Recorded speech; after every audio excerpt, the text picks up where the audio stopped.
चला विद्यार्थी मित्रांनो, अशा पद्धतीचा प्रश्न तुम्हाला आला तर डायरेक्ट ट्रिक्सने तुम्हाला सांगतो. आणि हो विद्यार्थी मित्रांनो, समीकरणात नका टाइम घालू, म्हणजे ट्रिक्सनं सोडवा. पहा, एका संख्येच्या 8/3 च्या 9 छेदाला 32 मध्ये डायरेक्ट इकडे 135 लिहूनच घ्यायची. घेतले?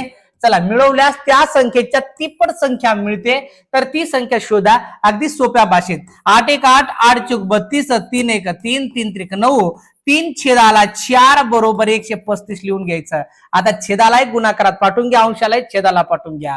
135 गुणाकाराला 4, छेदाला 3. चला, 3 1 3, 3 चूक 12 आणि 1 उरला, 3 5 15, म्हणजे 45 गुणाकाराला 4. त्या संख्येची तिप्पट म्हणलं तर 3 भागून घ्या.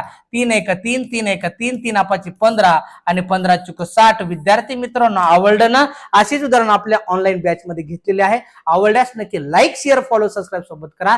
धन्यवाद.